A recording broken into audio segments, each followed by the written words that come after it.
and welcome to another edition, episode 27, in fact, of Food is a Conversation Alumni Edition. I'm stepping in for the lovely Julia, who's your usual host.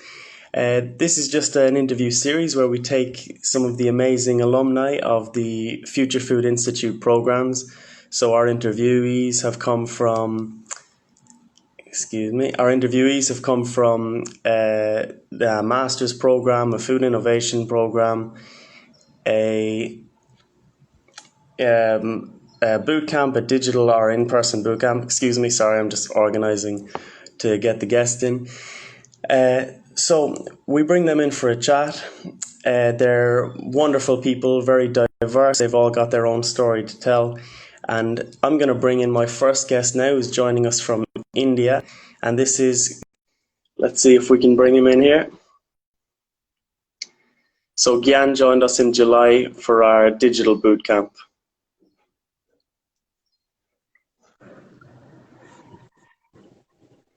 Gyan? Yeah, can you hear me? I can hear you well. Oh yeah, just a minute. I need to second. Oh yeah, there we are. Hi, good morning. How are you?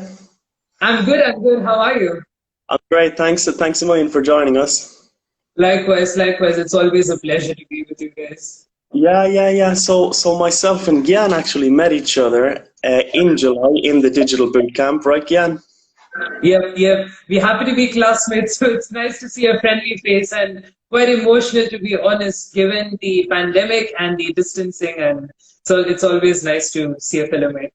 Yeah, for sure. And before I jump into the questions, how have you been since the boot camp? Everything okay? To be honest, the boot camp did feel like it did give the entire feeling of being together as a family. And after we did depart from the boot camp, it did feel like the family has gone across the world, and it did feel a little emotional. But then I guess the current network and the current situation is somewhat fruitful after the boot camp, and I think it's going well. It's going well.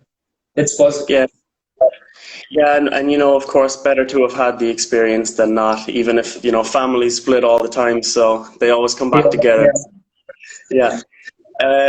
So we've only got 30 minutes here, Gyan, so if it's cool with you, I'm going to jump straight into these questions. Perfect. Sounds amazing.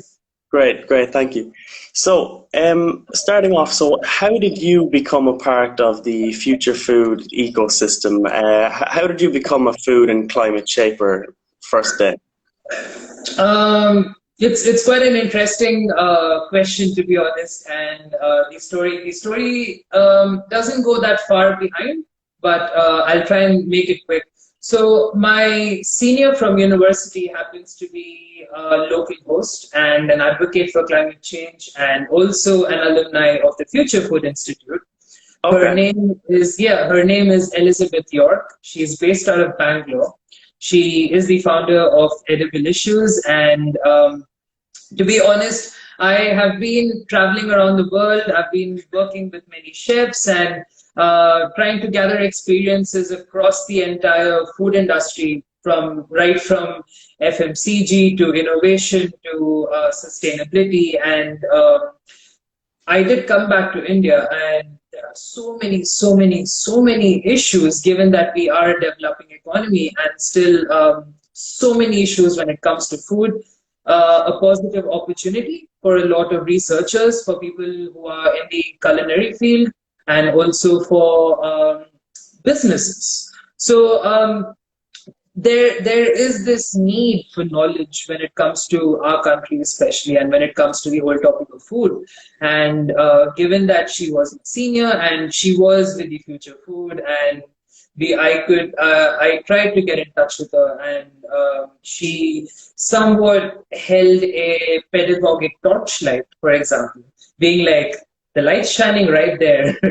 You just need to go grab it. But then, given the pandemic, there is social distancing. So I think the best thing that could have happened during this pandemic was the boot camp. And I'm so glad and I'm so proud to have grabbed the right opportunity and that right moment to have seen this right in front of my eyes and being like, hey, I need this. And it's not about wanting or a desire, but it's a necessity when it comes to situations like our countries and when it comes to food ecosystems. And a person who's into it would know. And it's such an interesting topic to talk about. And that's how I joined the food innovation program and the boot camp. And it's been an amazing journey. And believe me when I say this, after I did walk and once we completed it, the mindset and the whole ecosystemic approach, and it's like you're just brightened up all the more. And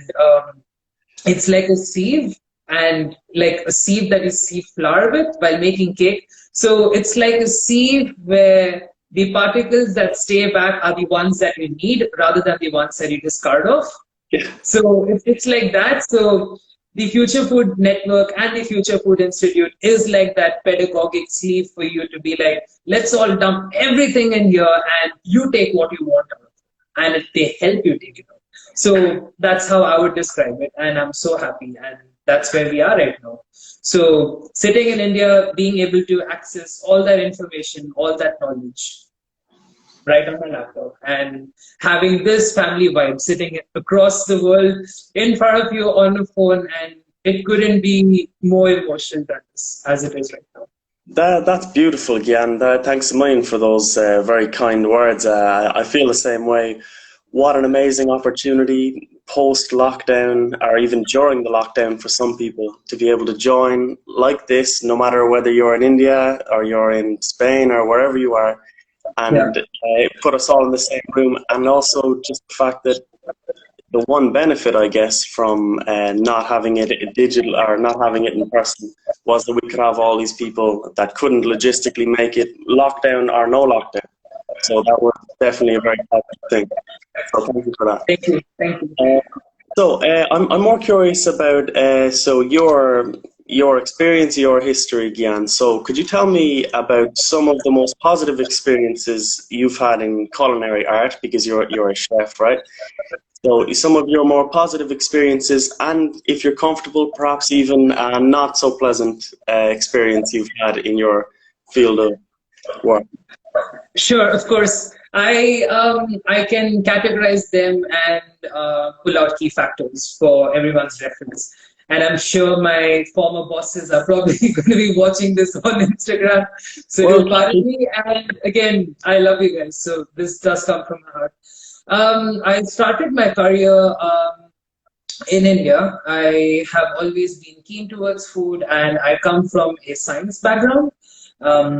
I come from a very classic South Indian family where all my cousins are doctors and engineers and around the world working for different brands. And I'm like, hey, I want to be a chef. And it's when it comes to India and when it comes to the mindset, it's a little hard to convince people that food is something. And people do not look at food the way I look at food or the way you look at food. It's very different. And it changes from family to family, from economies to economies, and it changes from culture to culture, the whole understanding of food. And here I am trying to be a chef, and I'm like, you know what, I want to go to culinary school, I'm not going to do engineering. Though I am from a science background, I have always been interested on the functionalities of how things, functionalities of anything, the principles of anything, being like, oh, let's see how this works. Why do bananas ferment? Why do things get spoiled?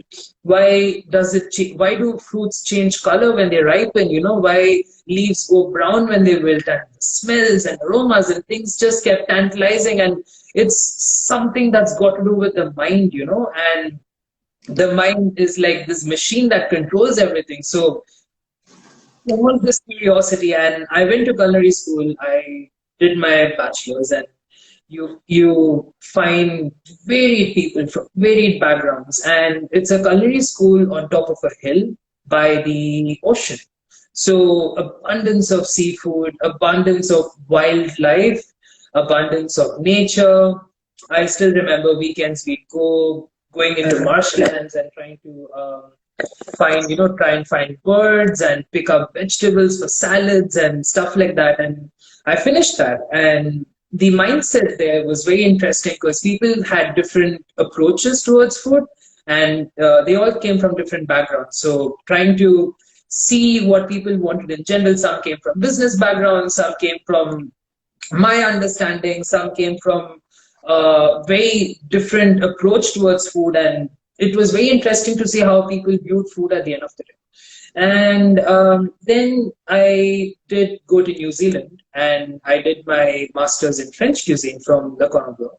I did that, and it was quite interesting because I still remember New Zealand is a very small country, beautiful country, and believe me when I say this, every 2 kilometers the landscape changes, the culture. I mean, the whole cosmopolitan effect of it changes, and trust me, the vibrancy is insane. And having a culinary school bang in the center of the city, trying to understand French food, and here I go down to the pub and I'm like, hey, I want to learn British food. So I ended up getting a job at a gastropub run by the Scottish, Irish, and British. And then here I'm studying at a French culinary school where everyone teaching me are French and happen to be Indian. So it's like 3 different cuisines trying to make some kind of sense in my head. And it was so much fun because the French hate the British, especially when it comes to how much garlic people add in their food. So it's very interesting.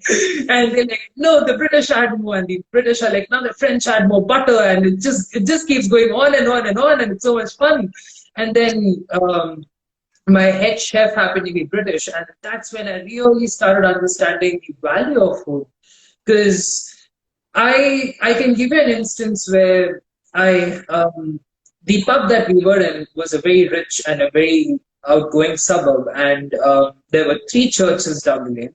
There were 2 old age homes, and quite a lot of beautiful homes. I still remember a family walked in, and this family, there were 3 kids, 2 parents, and if I can remember correctly, there was an elderly person as well. So table of 6, they all are sitting together, and everyone's on their phone. And it's so sad because you're sitting down together to have a meal. Food's not there at the table yet. No one knows what they want to order. Everyone's on the phone. Husband and wife clearly have had a fight. And then I'm like, you know what? I need to make a change. I had made the most amazing pot pie for that week. And it was a beautiful, beautiful, slow-cooked Swedish pork cooked in cider for like 2 days. And really, really succulent, vegetables and beautiful roasted carrots. And I'm like, you know what? Let's see what this does. And I remember I was running the pub at that time, took it down, I kept it on the table, and 10 minutes later, I just walked up and everyone's phones were down. Angry couple became a happy couple, children talking with each other. And I'm like, the power of food is insane. It's so insane, and you feel the vibe, you feel the energy, and that cold blue quietness had just turned into super, super warm, super inviting, super amazing environment. And when they walked out, the man personally came and congratulated me, and I was a little stunned at that time because I did not know what it meant.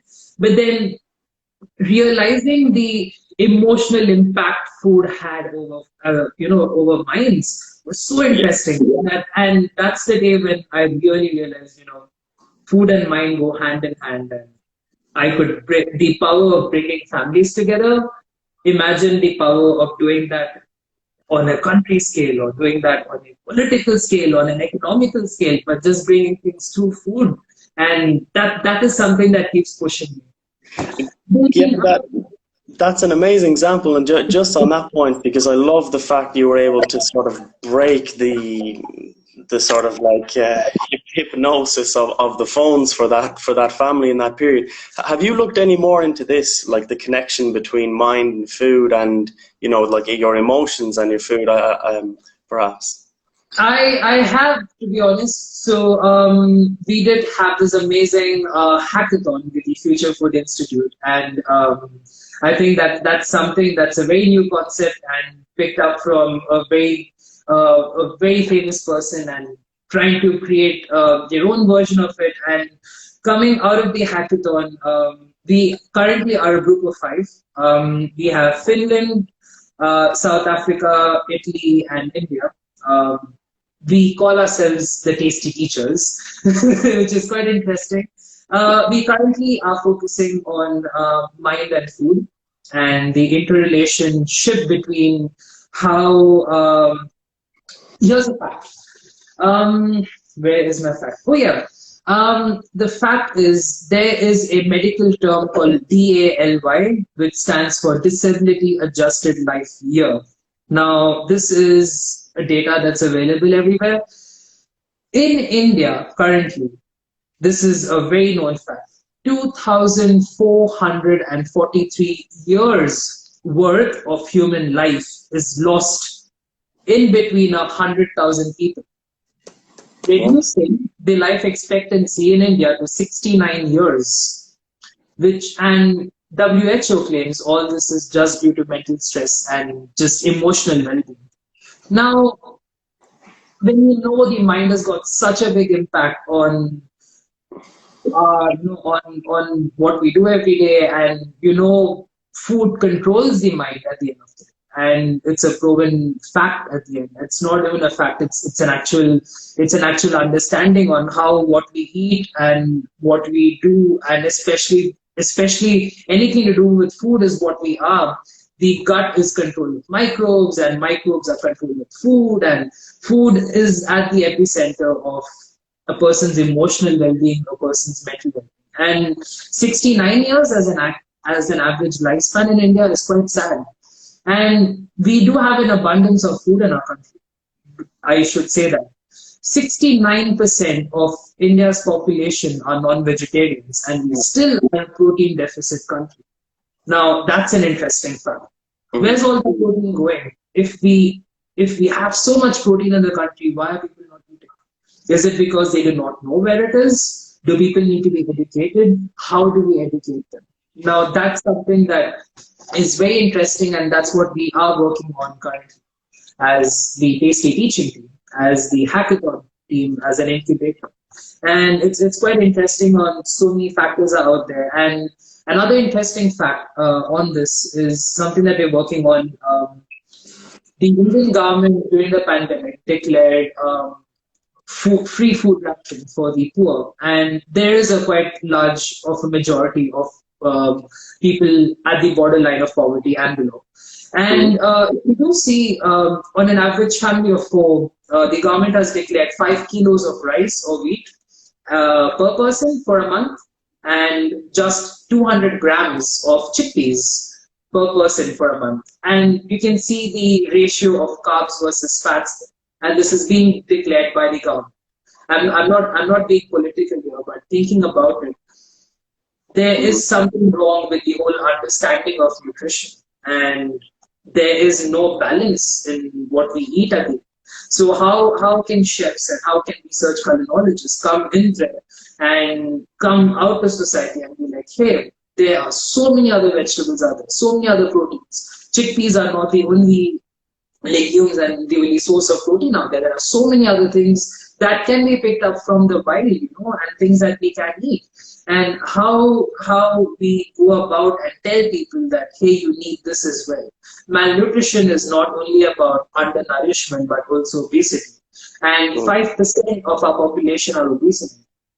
So it's quite, the numbers are exponential when it comes to our country, and that's exactly we are trying to work on. And another last point before I close on that is an interesting fact in our country is the role of e-commerce when it comes to nutrition. We have brands like, I do not want to name the brands, but we have a lot of e-commerce platforms that help with the logistics and the supply chain when it comes to food systems, from restaurants, from outlets, and from delivery centers. And if you see, a lot of these food are comfort food, and it's all stress-related food. I mean, I'm sitting at home, I'm having a corporate job, it's work from home. I'm working 10 hours a day because there is no work-life balance currently. And I feel like eating fish and chips. Fish and chips is healthy, but having 70% chips and just one piece of fish is not good. So, you know what I mean. So it's the same thing with curry and rice. Having an entire bowl of rice and two tiny pieces of chicken in a cold, fatty broth is not going to be nutritious. It's not healthy either. So, but then the whole e-commerce system relies on stress-busting foods currently. And stress-busting needs to be turned into a healthy and a very emotionally satisfying perspective that is nutritive and healthy. And another perspective of nutrition and health is people always think about nutrition and health being yucky food and things that are going to be raw and, oh, it's just salad. It's actually not just salad. I mean, look at the Mediterranean diet and look at the kind of food we have, and so many things are out there. It's just about mixing and matching, taking things from other countries, taking things from what we have, conglomerating mindsets from different economies, just bringing things together and forming this wide-scale network, and that's what's needed at this point. And if we can do that, there's nothing like it. And I think the Future Food Institute has been superbly successful at bringing and being that platform and being at the center of it, of everything that could be possible. Where, yeah, I absolutely love your philosophy on that, Gyan. Like, and I really applaud what you're doing, and I agree. I mean, just taking the elements of each different society or culture or whatever, meshing them together, and then you get seriously unique biodiversity in the center with the mesh as well. There are so many, dormant resources in food that are just not really explored. So I love that you're going down that road. And actually, just going back to the boot camp for a moment, if I will, your hackathon project that you did with Future Food, you came up with a very sort of inspiring, selfless concept. Would you mind just giving me a very short summary of what that was, your concept for the hackathon?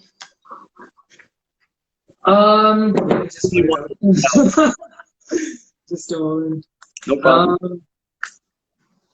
If I am right, my statement was culinary pedagogy to promote mental well-being and health. Is that the one you're referring to? Yes. Yes. So it's a statement that boils down to itself, and if it's a statement that we came up with being there are 5 key things that have to be added to contribute to the statement.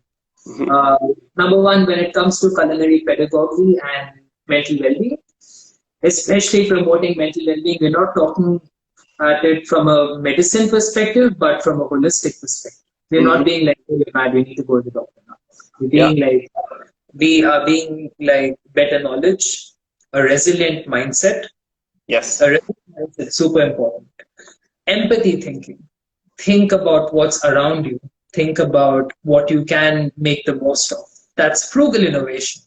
Think about French food, for example. French food at one time was poor man's food. They made the best of what they had, and it was nutritive, it was healthy. I mean, now French food is all crazy, fancy and fatty, but at one point, Spanish food, for example, it's all poor man's food. It's all frugal innovation, classic frugal innovation, making the best of what you have around you, optimizing it insanely well, but doing that over time so you learn how to do it. And understanding is very important. Empathy towards food, empathy towards your own mind. People need to start self-realizing, and that's what culinary pedagogy and mental well-being is. Health is the final part. Mental well-being is what needs to happen throughout the process. It's about getting up every day, having that mindset, being like, okay, this is what I think I should do, and then try it out, and then try and make it better. It's about self-realization. It's about circular ecosystems. When I mean circular ecosystems, not only from an economical perspective, but also from a psychological perspective. Understand how things can come back. Understand how you contribute towards nature, and nature contributes towards yourself. It's got a euphoric perspective towards it, at the same time an actual hands-on applicative perspective. And then food is a conversation. Food is a conversation is something that the Future Food did teach me, and That's something that is very important when it comes to my statement about culinary pedagogy and promoting mental well-being and health. And once we start talking is when we start sharing. And once we start sharing is when we start learning. And once we start learning is when we start putting it into real life. And that is needed. Until we open up and talk about it, no one's going to listen. Yeah, I mean, exactly. it's food is an emotional story. It's a very psychologically impacting story. It's emotional. It's happy. It's sad. It's angry. I mean, that's what got me into food. I feel happy I cook. I feel sad I cook. I feel angry I cook, and I can feel the way my dishes come out using those emotions. Not, I'm not being like be angry when you want to make a spicy sauce. Nah, I don't mean that. I mean being you need to understand that these five perspectives are really really important when it comes to these six words. Again, repeating my sentence again: culinary pedagogy to promote mental well-being and health. And my five key points are resilient mindset, empathy thinking, circular ecosystems, food is a conversation. And finally, opening up and talking about the whole what happened. It's needed. It's just needed. And Yeah, when I say this, this decade is going to be that decade when, remember the sieve that I spoke about? yes, The sieve, this decade is the sieve. We act on absolutely. it now, and things are going to make a lot of difference by the end of this decade. Yeah, I could actually talk to you about this all day because I think I think you really I have sort of. think we are running out of time as well, if I'm not wrong. Yeah, we need to move on, unfortunately, but that's something that's so important right now because I think a lot of people as well would be helped a lot if they just simply had the education on what food can do for them, how food maybe might be negatively affecting their mental health or their emotional state, and Yeah, it's something that we definitely need to chat more about because that's a very powerful thing. it is. So it is. And Uh, I have one interesting point before we close for today. I had a conversation this morning with a program and talent manager for a very big corporate in India, and she told me the average work span or the average time a millennial spends in a corporate environment in India is just 3 years compared to a global average of 6 years. well, Now, and all of that has got to do with number one, experience versus loyalty. And when it comes to experience, it's about how they really feel there. And even corporates in India believe that food plays a very important role when it comes to the mindset. So it's out there, guys. If anyone's interested, please let's work together and see what we can do about it. It's very interesting. absolutely, Gyan. Thank you for that. And if you have 2 more minutes, I might just shoot on with the last two questions, if you Of have. course, of course, Oh, of course. fantastic. So, just wondering, what are you currently working on mainly, like your current project and objectives at the moment? My current project is tasty teaching.